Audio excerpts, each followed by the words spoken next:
Eagle, Groudon, Xerneas, Kangaskhan, Thundurus, and Talonflame.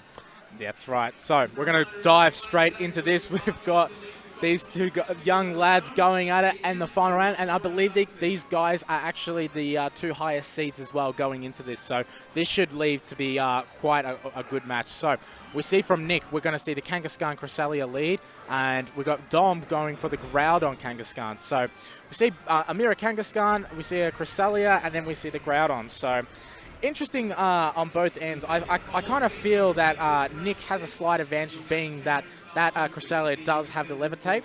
But then again, this could be a different variant of Groudon. We could see an eruption come here that would be, could cause some devastation. Could see the fake out come out. There's a lot of options that could be played out. It's interesting because both we see, Dom with the Xerneas Groudon, which has been the staple of VGC 16. We see Nick with the double primal, and with the team very similar to what Alex Gomez won UK Nationals with. So it's not just a clash of strong pro, it's a clash of different philosophies here. So yeah, very true. So we did see Nick's Kangaskhan Mega Evolve first, and then the following one is Dom's Kangaskhan. So I'll be interested to see if they both opt for that fake out and who does pull it off first. So we see Nick does go for that fake out on the Groudon. Obviously doesn't want any damage being dealt to him by them. So then we see Nick going for the fake out on the Kangaskhan, unfortunately. But it does do a hefty amount, a decent amount. And then we see also Cresselia go for that Icy Wind. Immediately, straight off the bat, he wants speed control. That's immediately, and also by getting that little bit of chip damage as well, it does also help. Yeah, as I just said, when I just saw that turn, I am thinking Nicholas definitely got a team strongly inspired by the man who won the UK Nationals, Alex Gomez. Sure. Who did it with the Icy Wind Cresselia. But we see, Domenic played it was a bit of a risk there. He wanted to stop the Kangaskhan and have the Groudon launch attack, but losing out what I would assume would be a speed tie. So it was unfortunate for Dom. He sort of rolled the dice and lost there, but certainly not in a... He's certainly not down anything yet. No, and I was actually surprised about how much the damage the fake out did for that Groudon as well. It did quite a bit. And also on the Kangaskhan, each of them kind of got pretty good chip damage on there, and we're kind of seeing the screen's going a little bit crazy there, but we do see the low kick go for the Kangaskhan. Oh, and unfortunately I think that is a KO. So it just goes to show that the speed control definitely played a factor in that. So we do see Cresselia then go up for the Psychic, so it looks like it is a bulky attacker sort of. We do see the Eruption come out, but unfortunately don't think that's going to be doing a hell of a lot of damage, being that it is so low on HP. It's interesting to note, though, the Psychic coming from the Cresselia. We rarely see Cresselia using one of its stab attacks, one of its Psychic type attacks. Usually it favours the Ice Beam or the Icy Wind. Yeah, but that's for sure. Yeah, it's very interesting. But we see, the speed control making a difference there. The low kick from Nick's Kangaskhan onto Dominic's. The damage there from the Ice Wind the previous turn would have chipped away enough for that low kick to KO. So Nick is playing very decisively here. And we'll be interested to see how Domenic responds to this. Most definitely. So we are still waiting to see what Dom is actually currently going to bring out. We have already established that the, Nick's Kangaskhan was a little bit quicker. It could have been a quick speed tie, but anyway, that's the way the dice rolled. But immediately that Cresselia was on top of the speed control, which unfortunately left Dom in a bit of a tough spot. So he is taking his time to think about how he can regroup, how he can kind of come back from this. But at this stage, Nick has quite a commanding lead. He's quite level, in control, and he has speed on his side as well. So yeah, Dom taking his time here. I don't know whether he's being deliberate there, or he's... Oh, hang on. It is looking like Nick has just raised his hand. So it looks like he wants to inquire about something. This could be a technical fault, but it looks like he wants to clarify something first.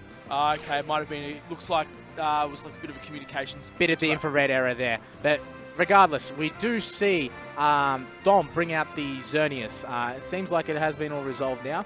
Well, we hope so. But yes, Dom answers with his Xerneas. So we see the Groudon and Xerneas here, which is quite a commanding lead. Probably the most two popular Pokemon out of this format that we see. And, it'll be interesting to see if Dom does actually go for that Geomancy play. If he wants to get up that stat boost, or if he does just want to, you know, get rid of that Kangaskhan, because it is in that range where it could be KO'd. No, it's something be interesting though. If he does go to the G-Max, though, he's going to have to take tremendous damage from that Kangaskhan's double edge anyway, and that is a lot of. No! That is a KO, and that is a. Is that a crit? No, that's no crit. Unfortunate case, and the Kangaskhan still lives. That was a. And we see the psychic KO.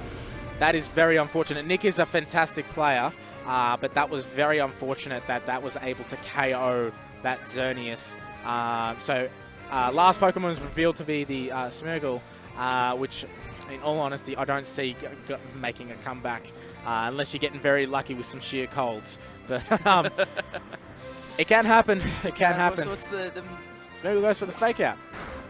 Okay, so you got rid of the Kangaskhan, which is, you know, kudos to him. Look, these guys are young, but I think Domenic there might have just made a little bit of a mistake there, revealing that he has the fake out. I think, you know, we don't believe he's coming back from this, or it's highly unlikely. I think better play. You know, as much as we love to see players sort of fight it out, sometimes, you know, especially in game one, to preserve the information, it's better just to. I hate to say it, but it's sometimes better just to forfeit that game, just to preserve that information. And that fake out, Nick knows it has that fake out. He knows he can play around it a bit. I think having the uncertainty around the Smeargle would have done Domenic a lot. Would have been more benefit to Domenic in games 2 and 3. Most definitely. It is an unfortunate case. But as we both said, these little attackers are just starting out on their journey. It does reveal he's got the spiky shield as well. So again, it's. No real benefit can come out of this. No. And it's just revealing unnecessary information, as you said. But as I said, hopefully Dom can regroup and, you know, and potentially put up a bit more of a fight in the second game. And that's the Fire Punch coming from the Groudon, and that is going to be game to Nick. An amazing show of sportsmanship just shown by those guys. Looks like he's just stealing his pen. No, but that's good. No, these guys have shown great sportsmanship, and as I said to you, Matt, earlier before, that's across the board today. I was having a chat to a few masters, and a lot of guys are just overwhelmed by, you know, how good the players have been. You know, they lose a close match, they haven't taken it on board, they haven't been upset about it. Just say, look, that was a great game. You know, that was a fantastic game, and that to me is a lot of it and making this a good event. So we are going to go into a game 2. Nick has the lead with the first game. It'll be interesting to see if these guys decide to switch it up a little bit. I think what Nick did in the first game was quite good. I wouldn't be surprised if he decided to stick with that. Interested to see what Dom can do now and how he can come back from that. Yeah, so it'll be definitely very interesting. I think, you know, that was such a dominant performance from Nick, and I mean, you can see how he got those 6 Premier Challenge wins and those 3 regional wins. Yeah, most definitely. Nick has always been a consistent player, and same to his brother and his other brother and his sister. There's a family of Pokemon champions right there, and I believe Chris, his brother, actually won a Worlds event in the TCG. But anyway, so we see it has been changed up. We see the Kyogre, the Cresselia for Nick, and we see the Thundurus and the Kangaskhan for Dom. So 2 of the... one Pokemon in each of the players' field has remained. So we see the Cresselia has remained. We see that the Kangaskhan has remained. But we see that Nick has decided that he would like to bring his Kyogre this time round. And we also see that the Thundurus has been brought out for Dom. So I would say that Dom, depending on which he fakes out, I think that was a smart play, faking out the Cresselia. Does a bit of chip damage there. And he does have the Kyogre a little bit on the back foot here, being that he has Thundurus on the field. Definitely wasn't a favourable switch up for Nick there. You know, Dom was able to sort of exert that pressure immediately, lock down a few things here. If he, you know, going for the Cresselia was the right move there. If he burnt the fake out of the Protect, then the Icy Wind could have got off from the Cresselia, and then everything could have gone to hell for Dom. But we see the Kyogre pull out for the Groudon, which is probably a better outcome for sure. And it'll be interesting to see if Dom actually does predict that, or if he goes for that Thunderbolt, because if he does go for that Thunderbolt, it is a little bit of a waste of a turn for Thundurus. So we will see what he decides to do, but smart play so far by Nick. didn't like the matchup, so he was more than happy to go through. You see an Ice Punch on a Kangaskhan, which is interesting. I think he was sort of predicting that the Cresselia would switch out there. Not sure why he would do that, but... We see the Thunderbolt into the... Thunderbolt goes into there. And we see the Thunder Wave. And the Thunder Wave into the... to the Kangaskhan. That move was favourably in Nick's way there. He played very well. He made some clever predictions, and unfortunately Dom wasn't able to capitalise on them. No, and you know, we saw last turn, you know, Nick being on the back foot, but he's definitely turned the tables around here. He's definitely flipped in his favour. Yeah, most definitely. So again, it'll be interesting to see what Dom decides to do here, whether he decides he's going to switch out with the Thunderous, because I don't feel that it's going to be able to do a hell of a lot, and whether or not he's able to obviously pull off those moves with the Kangaskhan. He's going to go for a Thunder Wave of his own with the Thunderous. We're probably going to be able... Oh my goodness, we see a dangerous move by the Groudon, which is pulling off a substitute, and he's played another very clever game. He's given the Thunderous Levitate with Skill Swap, and now the Cresselia has Prankster. Nick pulling off an excellent move there. The Ice Punch again going into the Groudon, and one's got a question as to why he's actually going into the Ice Punch. And it doesn't break the sub either. It doesn't break the sub, and that's even worse. So Nick, again, making a really commanding lead.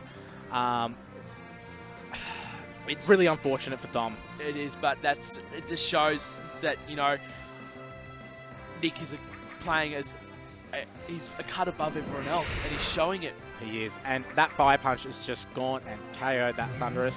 Still behind the sub, still has the safety of the sub. Oh no! And more bad news for Dom is he's got the full paralysis. That Psychic's going to come out and just, as I said, do a chunk to it, about a quarter damage. But that scary thing is that Groudon right behind that sub, because right now we see Dom brings in his own Groudon, but unfortunately he's not going to be able to damage it the next turn unless he breaks that sub, which he's not going to be able to do because that Kangaskhan is paralyzed. So still, he could probably, if he's got a Sucker Punch, he could probably try and break the sub there, but even he's still not in a good position there. I mean, he could just simply protect the Groudon. Cresselia still has Icy Wind.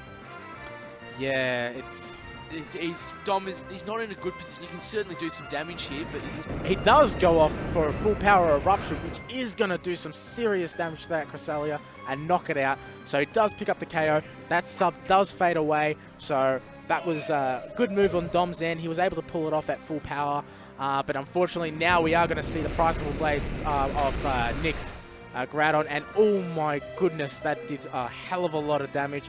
We do see the low kick come into play though, but that just doesn't cut the mustard. No, it also does confirm, though, that Kangaskhan does not have Sucker Punch. That does not have Sucker Punch on it, indeed. But I'm surprised. I would have thought that low kick would have done a little bit more damage as well. So sort of questioning what's going on here. But basically now this is just sort of adding icing on top of the cake. It does have the Intimidate on Groudon and the Kangaskhan, but it does look like, from what we have seen so far, that this is a specially based Groudon, so shouldn't affect Dom's Groudon too much, but that Kangaskhan is just going to add that little bit more to it when it's already not being able to do a lot. But the other thing to note is, you know, Salamence is now in play. It is faster than Kangaskhan, it's faster than Groudon, and if it doesn't have that Hyper Voice, as we were just about to see, and that is a double KO that he picks up there, and it's not good. It's not good for Dom at all, unfortunately. It's, you know, we look back and it'll be interesting to see how Dom responds to this. I mean, not just not on the field, but also, you know, this is the final round. Tomorrow the juniors will be playing their top cut. Dom will most likely make it. Nicholas will definitely make it, but it'll be interesting to see how he responds, you know. And that Hyper Voice comes in, does a decent amount, and that Fire Punch might just seal the deal, and it does, unfortunately. So, good show of sportsmanship again done by the little tackers. I'm sure that, you know, the Masters have got something to fear when it comes to these little guys. Nick played excellently there. In fact, he played like a master as far as I'm concerned.